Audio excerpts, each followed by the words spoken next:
El segundo periodo es cuando empiezan los discípulos del profeta, que nosotros los llamamos as-sahaba, ¿no es cierto? Los discípulos del profeta empiezan a implementar las enseñanzas del Sagrado Corán y de la Sunna. Entonces ellos se van enfrentando a situaciones nuevas, como yo les decía, ¿sí? Y van buscando la manera de resolver estas situaciones nuevas. Ellos en un principio tenían acceso directo al Corán y a la Sunna porque lo tenían al poder entre ellos. Pero después, cuando se dispersan, surge la necesidad de tener un método, una metodología común. Entonces, en esta segunda etapa es cuando las nuevas situaciones muestran la necesidad de crear un nuevo método para encararlas, enfrentarlas y sobrellevarlas. El tercer periodo es cuando surgen las metodologías. Y aquí viene el tema de las escuelas que les había adelantado ayer. Cada metodología dentro de la cultura islámica se denomina escuela. Son puristas importantes por su conocimiento de las pruebas, por su conocimiento de cómo extraer las leyes, que van enseñando a sus discípulos metodologías. Pero resulta que estas metodologías son humanas, o sea, ninguna de las escuelas de ley o de las metodologías es sagrada, ninguna. Son productos de la historia y del comportamiento de los musulmanes en ese momento. Entonces, en este tercer periodo de las metodologías de jurisprudencia es cuando surge primero la escuela Hanafi, por ejemplo, en Irak, que son las enseñanzas de un musulmán persa denominado Abu Hanifa. Por su nombre es que se denomina la escuela Hanafi. En Medina, en la ciudad del profeta Muhammad sallallahu alaihi wasallam, surge una segunda escuela con el imam Malik ibn Anas. Esta se denomina escuela Maliki, también al nombre del jurista que estableció la metodología. Después, en Bagdad, tenemos la escuela del imam Ahmad ibn Hanbal, la escuela Hanbalí. En Egipto surge la escuela del imam Ash-Shafi'i, ¿sí? Que esa escuela se denomina escuela Shafi'i. Esas cuatro son las más extendidas, pero hay muchas más. Es increíble la actividad científica, intelectual que hubo en la Edad Media en Islam, ¿sí? Cientos y cientos de personas investigando la manera de organizar las cosas, creando metodologías científicas para poder crear las leyes con mayor precisión. Por eso no es correcto, un poco ofende a los musulmanes cuando los historiadores europeos dicen que la Edad Media fue una edad oscura, porque la oscuridad estaba solamente en la parte cristiana de Europa. Es más, solamente diríamos en la parte católica de Europa, porque incluso la Europa griega ortodoxa de los bizantinos tenía bastante desarrollo cultural. Imagínense mientras en París, en Roma, ¿sí? O en Inglaterra andaban peleando contra dragones y con miedo de que los ogros se coman a los niños. La gente de Córdoba, de Sevilla, la gente de Sicilia, Palermo, por ejemplo, estaban investigando cómo elaborar un método científico. Y el método científico que nosotros utilizamos en las universidades, que todos llevamos el primer semestre, el primer año, esa materia se llama metodología de la investigación, ¿no es cierto? Otros le llaman metodología de la investigación social, dependiendo de la carrera que llevamos. Está basado en los intentos, los primeros esfuerzos de estos juristas. ¿Cómo puedo yo crear un método científico para extraer las leyes de unas fuentes antiguas? El método científico que utilizamos nosotros sale de aquí. Y obviamente los musulmanes, con toda su sinceridad y su humildad, la gente de esa época, también recurren a la epistemología de Aristóteles. Lo van a encontrar en muchos libros de historia. Entre los griegos y los árabes levantan la ciencia. Y ojo, aquí árabe está mal, ¿no es cierto? Porque él hay, por ejemplo, Hanifa, el fundador de la primera escuela, el creador del primer método, no era árabe, era persa, pero hablaba árabe mejor que cualquiera de los árabes. Entonces él estaba dentro de la cultura islámica, que hablaba el idioma árabe, pero que no se puede decir que es de raza árabe. Tenemos el caso de Sibawayh, por ejemplo, otro persa que escribe el primer libro de gramática árabe. Interesante, ¿no? El primer libro de gramática árabe en la Edad Media la escribió un persa. Otro supuesto árabe famoso no es muy bien apreciado por los estudiantes de secundaria, es el que escribió el álgebra, ¿no es cierto? No toda la gente se acuerda de él bien. Al-Khawarizmi. ¿Sí? Al-Khawarizmi, él creó los algoritmos, las ecuaciones y bueno, todas las cosas que están dentro del álgebra. Y él era persa. Él nació en una región que ahora está dentro de Uzbekistán, creo. Pero se lo anota como árabe, sale con barbita y con turbante ahí en la letra y es un árabe. Otro, por ejemplo, el caso de Ibn Hazm, Averroes en España, Ibn Baya, ¿sí? Era gente hispana, tal vez parientes de Cortés, parientes de Pizarro, pero que eran musulmanes. Pero todos pertenecían a una sola cultura, la cultura islámica, que hablaba árabe por una cuestión de conveniencia, de necesidad de entender el Sagrado Corán. Bien, entonces, este periodo de las metodologías va más o menos desde el año 90 de la era islámica, que coincide con el 700, aproximadamente 720, ¿sí? Cuando los musulmanes están entrando en Francia y están entrando en China.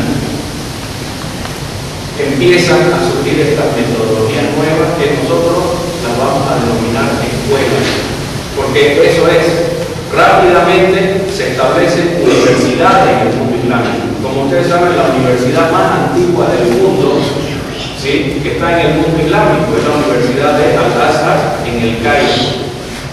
Esa es la universidad más antigua del mundo que funciona continuamente hasta hoy. Y algo interesante, les paso un dato. ¿Quién creen ustedes que fundó la Universidad del Azhar?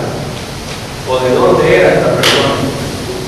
Por increíble que parezca, el fundador de Al-Azhar fue un italiano musulmán, Al-Jawhar al-Sicili, Jawhar el siciliano.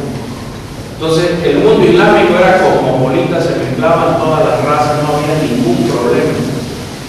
Y ojo, hubo universidades antes que Al-Azhar, pero las invasiones católicas las cerraron.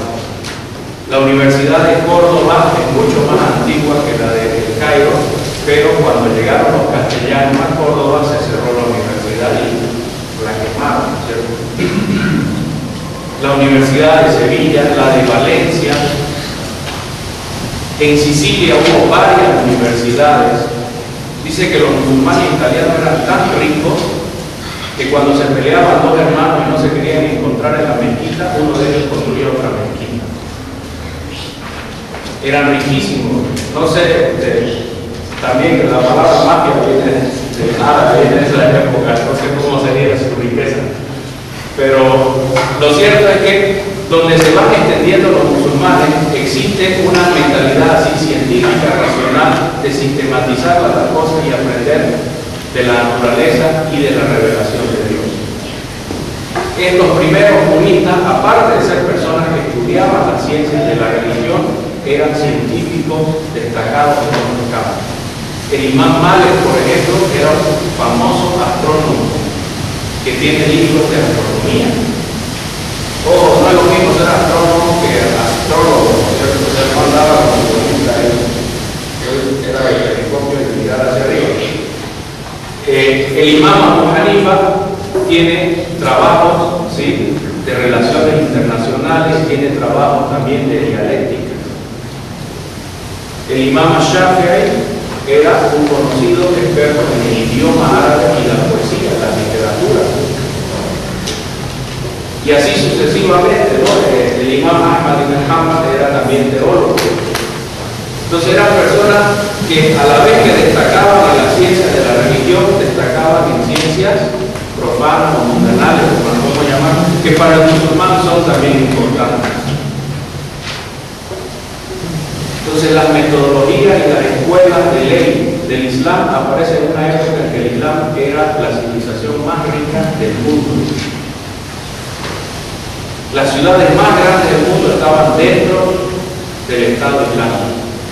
Para el año 1000, la Nueva York de esa época era Bagdad, la primera ciudad del mundo en tener más de 1 millón de habitantes.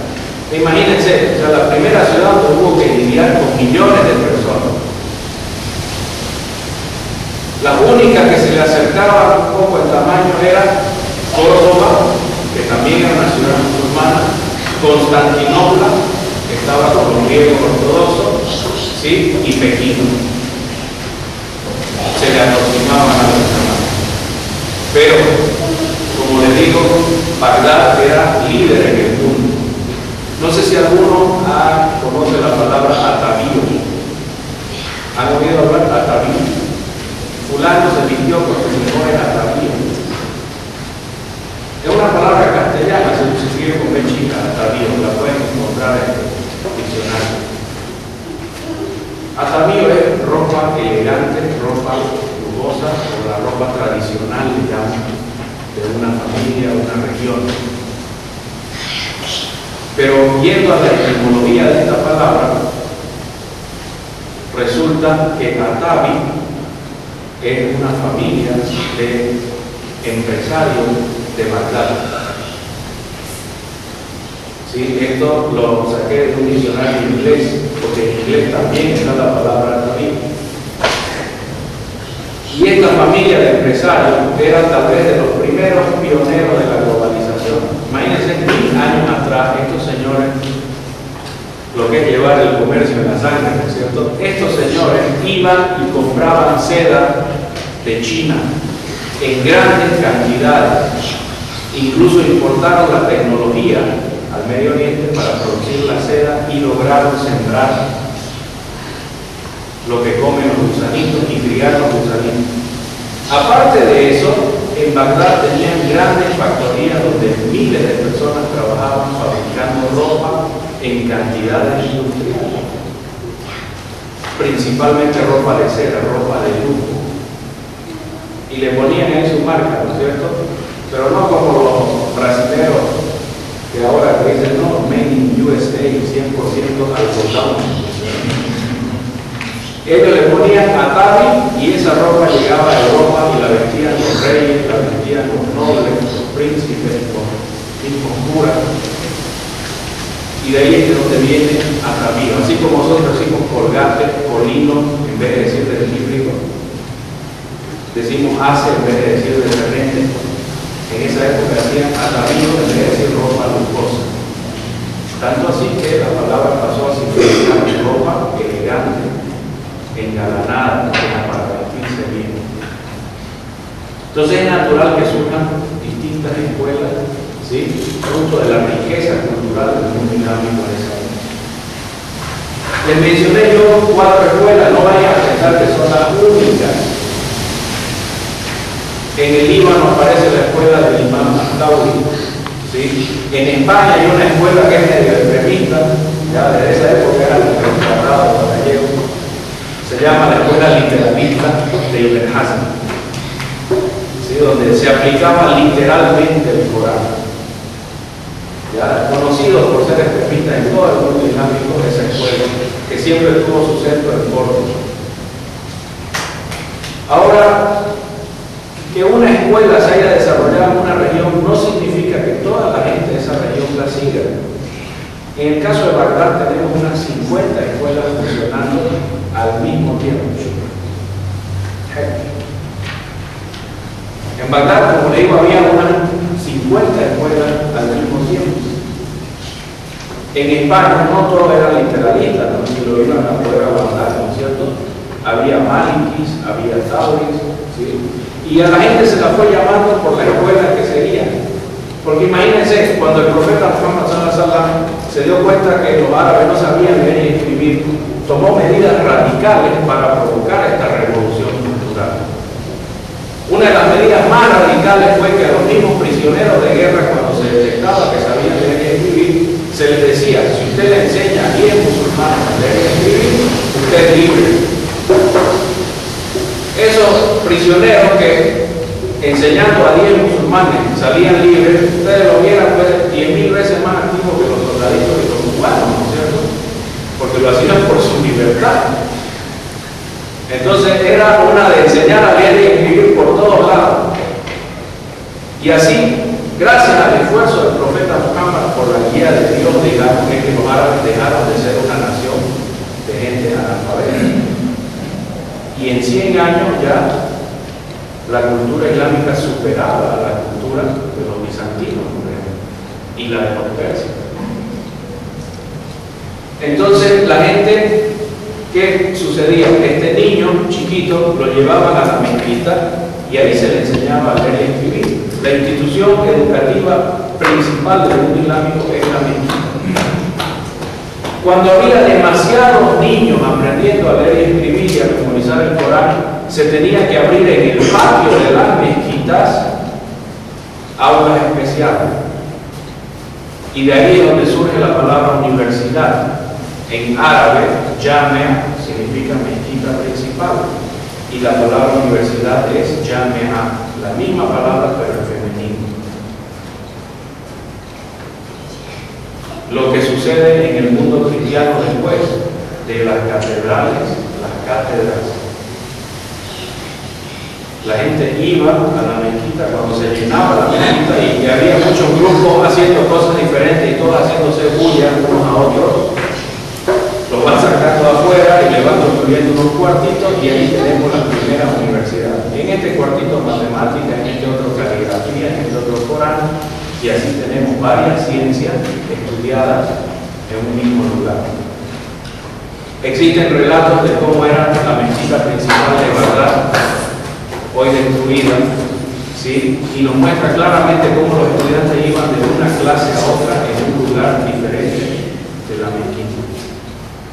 El imam al-Bukhari, que era uno de los universitarios más esforzados de esa época, dice que llegó a tener 12 clases en un día. Y a veces las clases estaban bien lejos de un lugar a otro, le tocaba ir corriendo y a veces se tropezaba y se le caían los manuscritos, ¿sí? Cuando él era joven, cuando estudió en Bagdad.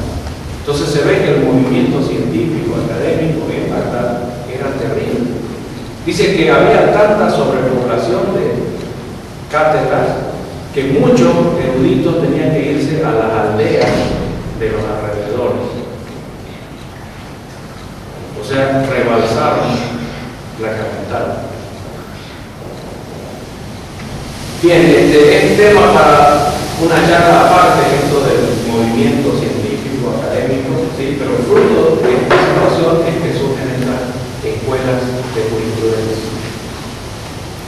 Sin embargo, como toda evolución humana tiene su tope y después empieza a bajar.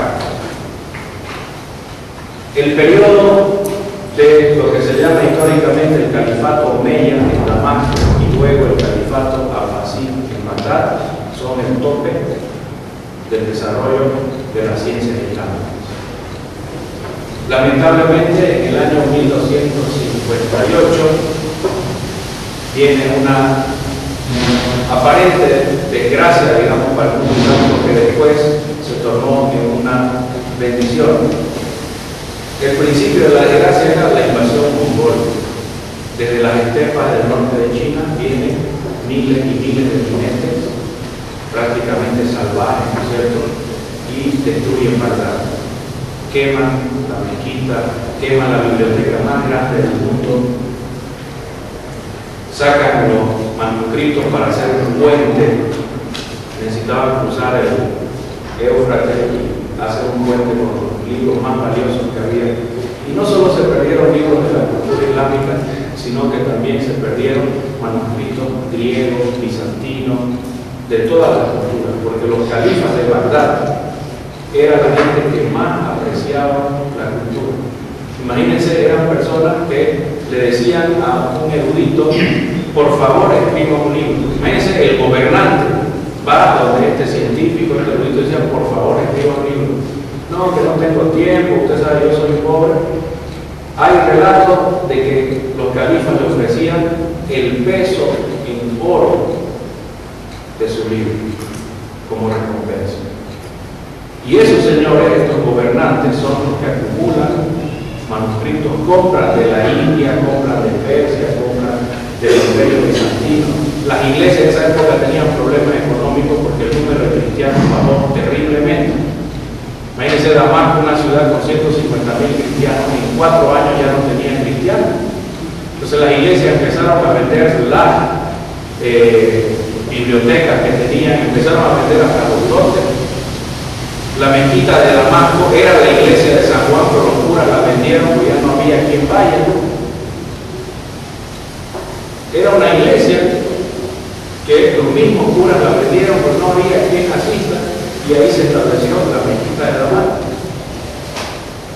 Bien, pero esto con la invasión mongol, también como efecto de las cruzadas y un deterioro en la práctica misma del Islam por parte de los musulmanes, no todo es culpa de los extranjeros, no vamos a hacer como los comunistas, echarle la culpa de todo al extranjero. Nosotros también metemos la pata, somos tan buenos como los extranjeros para equivocarnos. Entonces los musulmanes, ¿sí?, también empezaron a bajar en su práctica del Islam. Lo que era anteriormente el califato, un gobierno así libre, democrático, donde la gente podía opinar, la gente podía participar, pasó a ser una monarquía absoluta. Los califas se convirtieron en una especie de emperadores. Incluso algunos de estos emperadores trataron de crear iglesias musulmanas, trataron de reclutar a eruditos para que se convierta en una iglesia oficial. El Islam no lo permitió, nunca hubo y no hay hasta hoy eso. No se puede. Pero como le digo, eso provocó conflictos entre la gente.